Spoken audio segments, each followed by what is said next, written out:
All right. Well, let's get this ball rolling.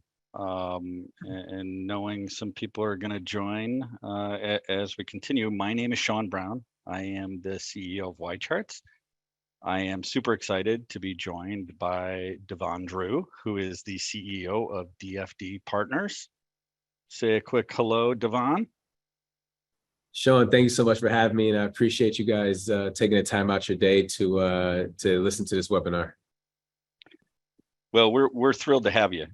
There's learned a little bit about you and know there's some interesting stuff in what you're doing, and you're a super capable person. So look forward to talking about the industry and talking about how you're solving an important problem right now. So we're going to be talking about Devon's company. In my simple 54-year-old brain is the Match.com. Pairing together not aspiring spouses, but pairing together asset managers and wealth managers. So we're going to talk a little bit about a lot of things, trends facing the asset management and wealth management space. We're going to talk about AI. And what I love about the stuff we're going to talk about AI, it takes it out of the ethereal realm and brings it into some very tangible use cases for solving problems. And a number of other things along the way, and learn more about DFD. If you have any questions during the webinar, please feel free to submit them at the bottom in the Q&A. Hit the Q&A icon and we will try to tackle those. A few other things from a housekeeping standpoint. I am obligated to say, and our attorneys will make me say all the time, this webinar is for educational purposes only and is not intended to be investment advice, nor is YCharts nor DFD Partners acting as an advising party regarding client funds in any way.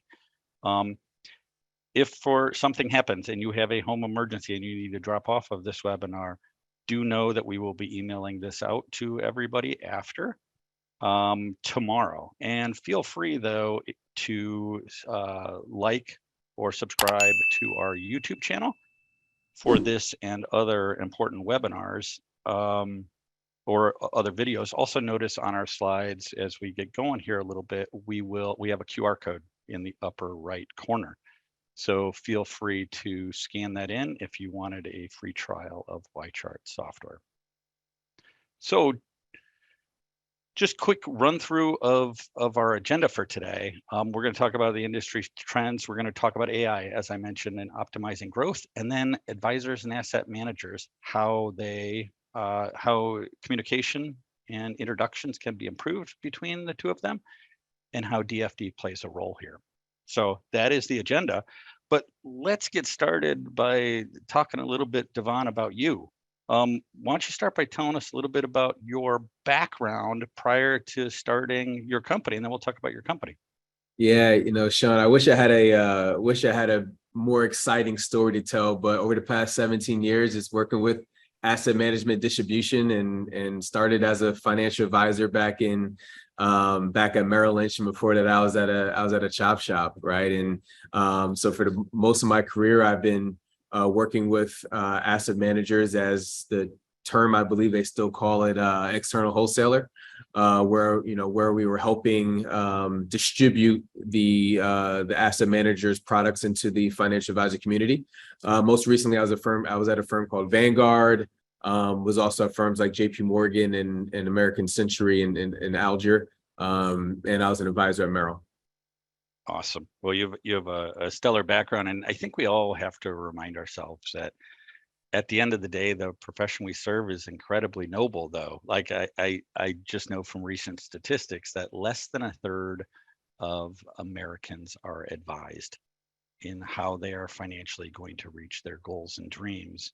And those of us that serve either the asset management or the wealth management spaces, or both, understand that behind every wealth advisor is 80 to 100 hardworking Americans, and the better asset managers and wealth advisors can be doing to create plans that get people where they want to go according to the parameters they need, the more Americans who are able to realize their dreams. So noble stuff. But like, tell us a little bit about DFD now. You've obviously got a great personal background. What's DFD all about?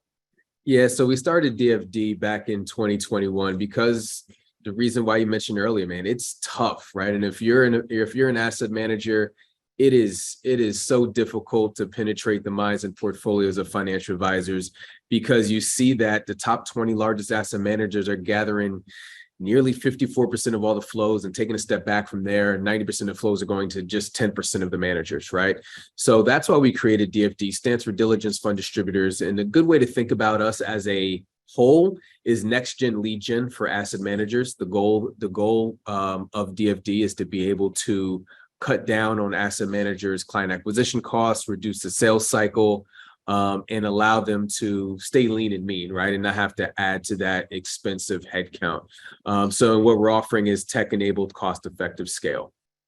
That's awesome. And I'm glad you mentioned what the acronym was for. I just assumed it was something like Devon Frank Drew or something like that. Not at all tied to your name, huh? It's not at all tied to my name, right? And you think about the diligence standpoint of it, and you think about, well, why does BlackRock or Vanguard get all the flows, right? And in American funds and Fidelity and Schwab, right? And you think about the diligence aspect, and a lot of those brands are names that you could trust.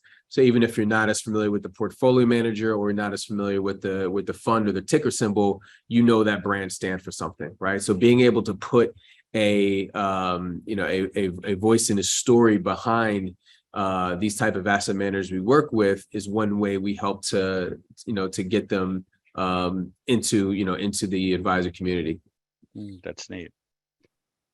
So before we go much deeper into AI and the specifics of what you guys do, just tell me, and happy to share on my end too, what are you seeing as the evolving trends in the asset management or wealth advisor spaces? Yeah, I would say on the asset management, smart distribution, right? It's getting smarter with data, getting smarter with technology, making sure that they're equipped at the point of sale, that they have all the information that they need in order to make an informed business development decision.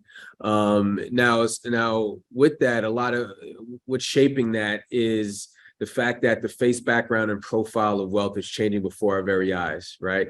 You see the $84 trillion changing hands over the next 20 years. Now, how does that play a role in not only asset management, but also wealth management, right? So that leads to a trend of direct indexing and customization, because with that $84 trillion changing hands, you also have roughly $10.2 trillion of advisor AUM retiring in the next 10 years. That represents roughly 43% of all advisors will be retiring. So you have generational wealth changing hands, you have advisor retiring. So there's a vacuum, there's a blue ocean opportunity for these asset managers to really put a stake in the ground and go forward of who they are. Now, in order to do that, you're going to have to meet the end client where they are. And that's the intersection where people may not realize the intersection between the investor, the advisor, and the asset manager. And now the trend you're seeing is on the direct index side, and it's one of the fastest growing investment strategies out there, being able to adhere to who the end client is. Based off factors, it could be whether it's an ESG tilt, or it could be a religious tilt, or it could be a social tilt, right? And being able to in real time press a button, it rebalances and gets everything into the portfolio. And that you're seeing more and more is being kind of the status quo. So if you're an advisor and you're not able to answer and adhere to what the now, but more importantly, the next generation of investors are talking about, you're going to find yourself at an extreme business risk. Yeah, I couldn't agree with you more. The other thing we're seeing, which ties into what you're doing, is YCharts did a study that basically it was of advisors' clients. So almost 700 clients of advisors, and asked all kinds of questions about advisors. And one of the big conclusions is that advisors' book of business is at risk. It didn't used to be. Historical retention rates were 95+% per year.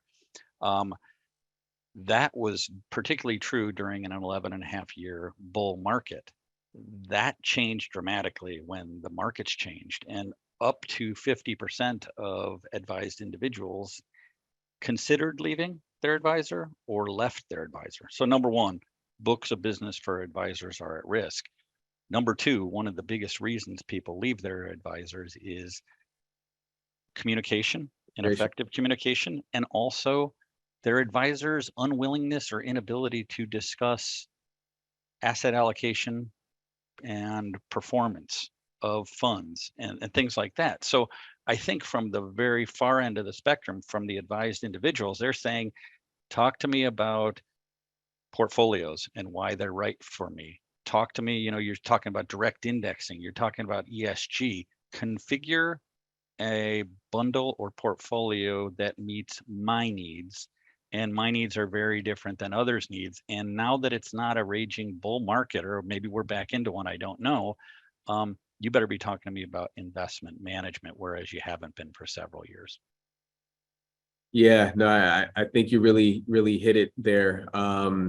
There's a risk, right? And even if, and I look at this and I think back, I think back 5 years ago, right? And thinking about, I know the firms were having conversations around crypto, right? And folks were just saying, no, I would never, right? And then all of a sudden you look up and, Coinbase has 110 million accounts, and now firms are starting to adapt to it. And now you have Fidelity coming out with digital advice. And, you look at the Charles Schwab study, and they took 21 to 42-year-olds, and they took their top 5 holdings. And the 5th largest holding was GBTC, which is the Grayscale Bitcoin ETF, right? And you look at just like, hey, the interest in investment solutions are different, and portfolios are going to look different, in 5 years, and they're going to look drastically different in 10 years, right? And even if you don't believe in it as an advisor, you need to have a solution. And also, if you're an asset manager, you better be consultative in your, in your approach, because if you're just talking about a firm's initiatives, right, you're going to be missing the opportunity to really serve your clients. Got it. Well, let's dive in a little bit to AI and optimizing growth through AI. So again, I know nothing about dating apps. I'm too old and I'm too married. I've been married for 18 years, but my understanding is that the dating apps facilitate bringing two parties together first by learning the preferences, interests, passions, and desires of each party, and then fitting them together. Can you, with that as my simple-minded analog, could you talk about how machine learning and AI and matching asset managers with their ideal wealth advisors or business partners, how do you facilitate that? Yeah, and I think it starts with the community feel, right? Because our community is asset managers, wealth managers, and credit investors.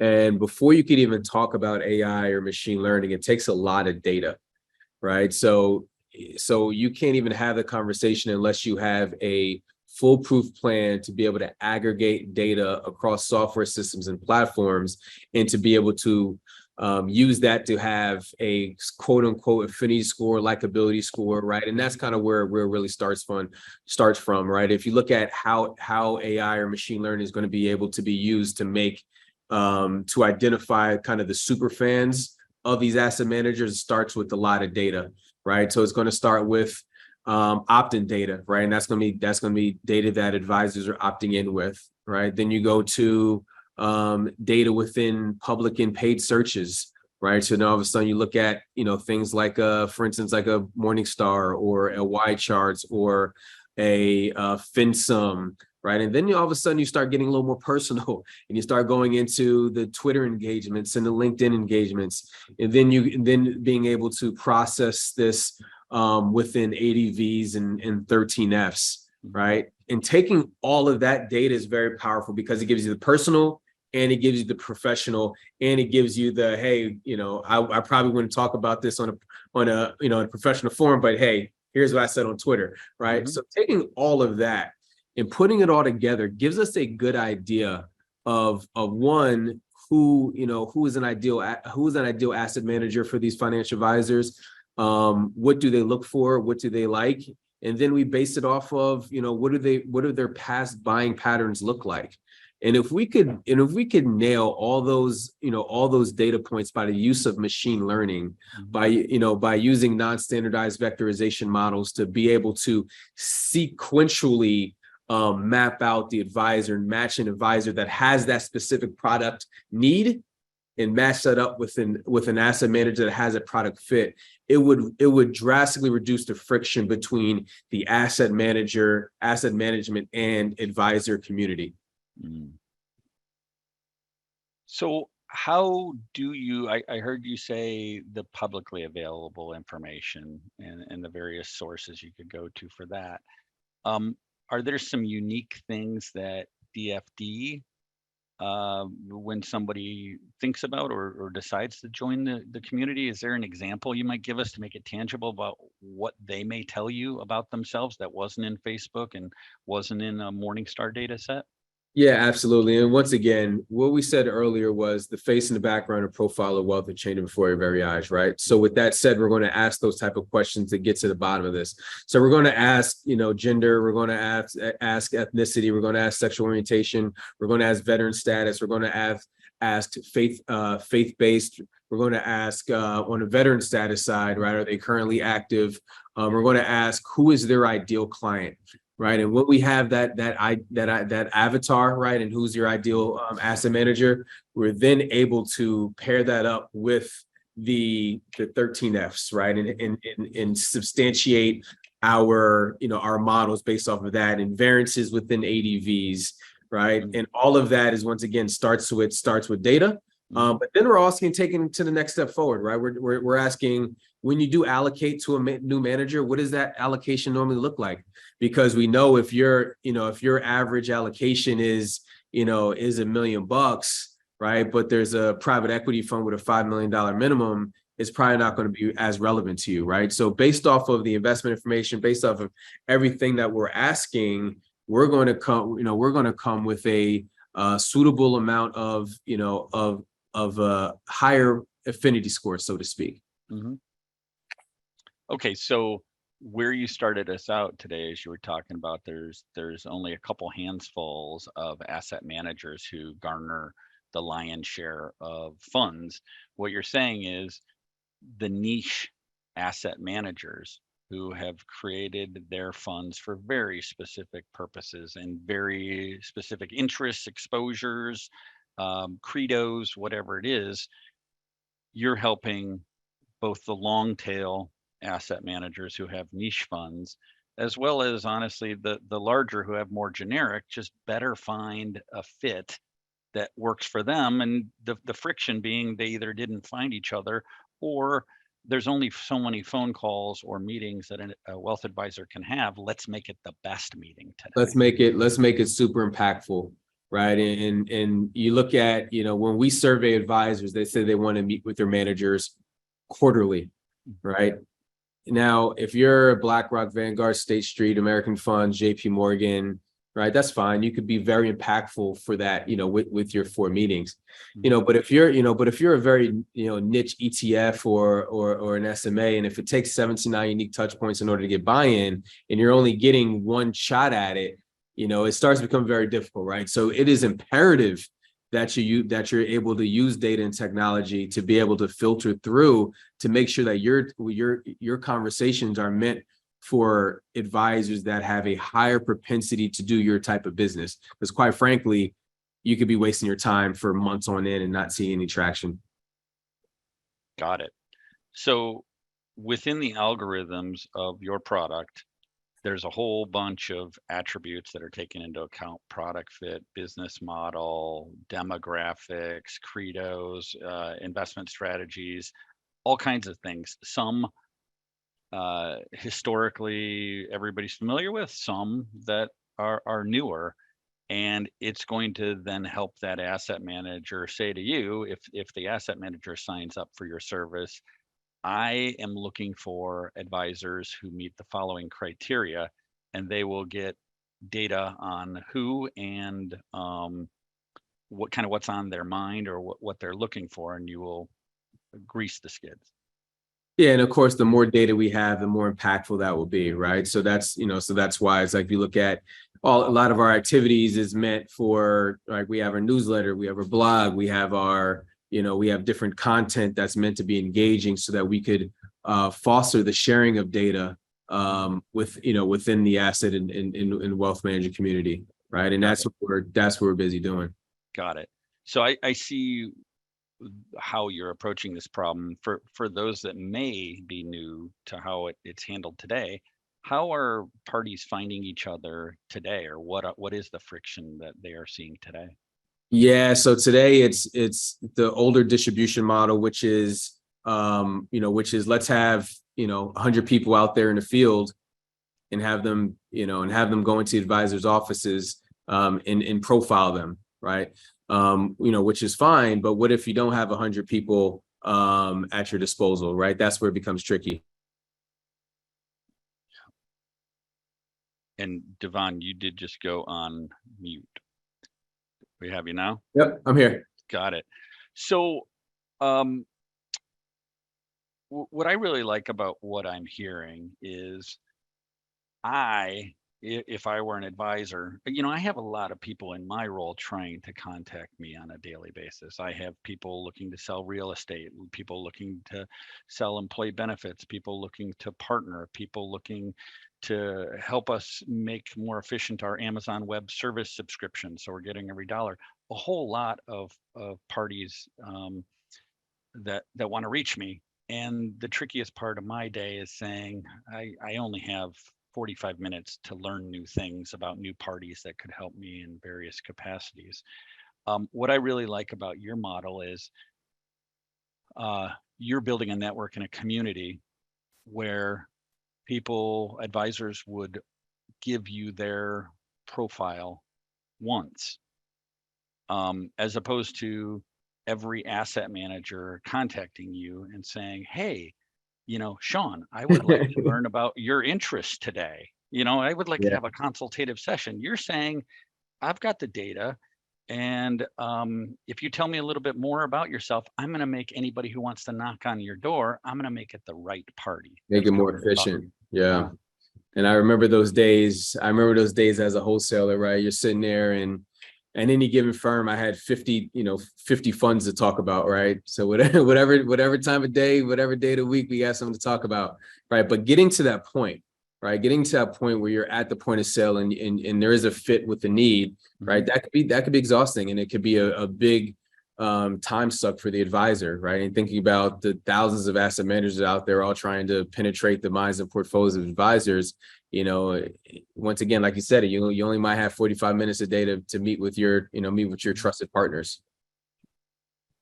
So can you tell us now that I and hopefully some people on this call have a better understanding of the two sides of the equation: the wealth advisor, the asset manager, the meeting, having effective discussions, efficient discussions. How does the underlying technology of what you're doing? What can you tell us about how it does what it does? Yeah, so if you look at what our patent covers, which starts to get pretty interesting and kind of scary at the same time. So it covers system and methods of platform independent knowledge and evaluation, right? And what that means is with enough data, right, we're going to be able to effectively predict the next purchase of a financial advisor, right? Based off of metadata, right? Based off of a lot of facts and figures. Now, of course, it takes a lot to train those models, right? And we're still a startup, right? So we don't have enough data to make those assertions, but we do have enough to create matching profiles. But if you look at future state, right, we're going to be able to really effectively disrupt this multi-trillion-dollar industry based off of that. That's interesting. We just got a question that I'll let you take, which is, what's your ideal money manager partner look like? Is there an AUM minimum for the SMA money managers that DFD works with?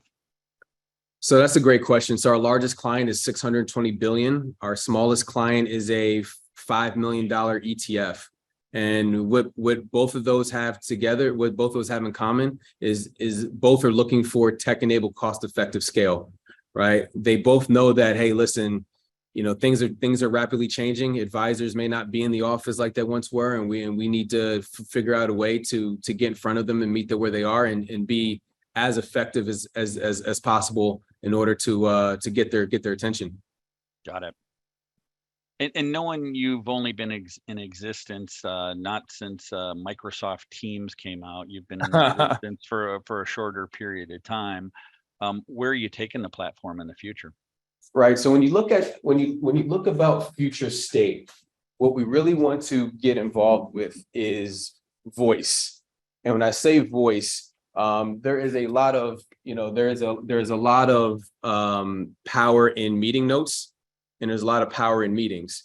So for us, future state is being able to take all the data that these wholesalers or sales professionals have been talking to within their advisor meetings on Zoom, and be able to tell within certain inflection points when or if an advisor is just not interested at all, and what point does that happen. If we're able to get enough data there, then we could be able to effectively help these distribution professionals to be more effective in their conversations with advisors.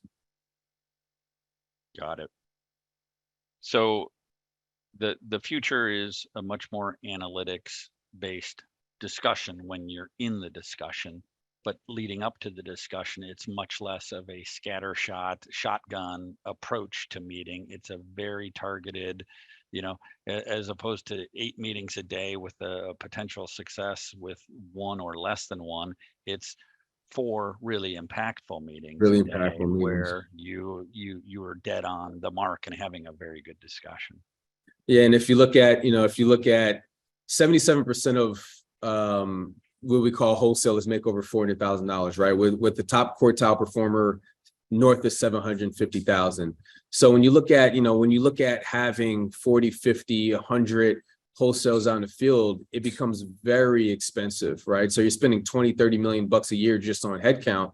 And then when you look at, end of the year, you could have a very strong gross and gross, but your net number, you're still negative, right? Mm-hmm. So when you start looking at future state, when you start looking at headcount, when you start looking at territory management, and if we're able to truly impact the flow of capital through a community platform, then it's going to lead to different conversations saying, hey, maybe we don't need 3 people over the flyover states, or hey, maybe we think about our territory a little differently. Yeah, that's super interesting. Super interesting. Smart selling. Very good question just got asked, which is, what data points are the most indicative of the next purchase, or where do you see or predict, in my words, the signal best coming from? Right. So one of the things that we do with our opt-in data is we ask, what is your next allocation going to be over the next 6 months? And then we ask them why. And to me, that holds the highest weighting when we form our models. And then we also ask what webinars they're interested in. And that allows us to get kind of in their head, right? Because it's telling us, what do they want to hear about? And then conversely, like, what do they plan? What do they plan to have as their next allocation? Also, when it comes down to investment information, right? We want to know kind of what that allocation looks like, right? And we know that some of our managers are larger AUM, and we know some of our smaller AUM asset managers it may not be a good fit for, right? So all of those are very important, because we don't want to waste our advisors that have come to our platform and said, I believe in what you're doing. I'm gonna give you my data, but don't waste my damn time, right? So we have to be very cognizant of that. And then I also like the LinkedIn integrations, right? And being able to see what advisors are engaging with, and answering certain polls and certain surveys for different asset managers, and be able to collect all that data to let us kind of know, what they're thinking and how they're thinking of their asset allocation. Super interesting. And I know somebody asked me, well, Sean, what is what does this have anything to do with YCharts? And I will tell you, it has a ton to do with YCharts, and Devon, it's future opportunities for us to think about. But YCharts does two things for both asset managers and wealth advisors. We help improve their insights, and we help them better communicate their insights. And a whole lot of wholesalers right now are using our software on an iPad in a sales related discussion to address sales obstacles that may be on the mind of that advisor. Hey, I would encourage you to look at my fixed income fund. No, I'm happy with my incumbent fund, so I don't have time for you today. Well, actually, can I pull up that incumbent fund on the iPad and show you the relative merits of my firm's funds versus yours? The neat opportunity that could be out there for both of us to work together is you're going to help point people into the right offices with the right knowledge about the affinity fit, and who knows what happens from there. But when the sales obstacles come into play on the fly, where somebody says, no, I'm thinking about this slightly differently, we're trying to provide the ammunition to help them say, well, you may be right, you may be wrong. Either way, let's let the data speak for itself Right. and pull that up. So Yeah, absolutely. I mean, we think about, when you think about point of sale, right? And you have the data, right? You know that they're looking to allocate here, the incumbent might be here. That's the next iteration. Next iteration is that portfolio construction conversation, right? Whether, in looking at YCharts, I mean, I'm a big fan of YCharts. I've been using YCharts since I was at American Century and Vanguard, right? I mean, that would be such a powerful integration to be able to have portfolio level data to substantiate and to back up what you're currently talking about. mm-hmm. So we got another question was, and I'll read it. Just to clarify, do you help asset managers do webinars or other types of outreach to advisors, or do you focus primarily on providing asset managers with a list of AI qualified leads? Yeah, so I don't think I'd be in business if it was just that, so we are next gen lead gen, and the way we produce these next gen leads is through webinars, right? We do about 10 to 15 webinars a month.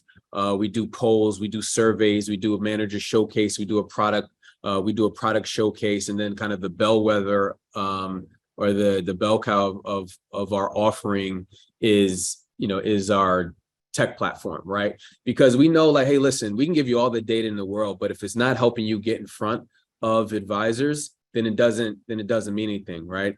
We also help with meeting scheduling as well. We help with IP matching, right? So we'll have the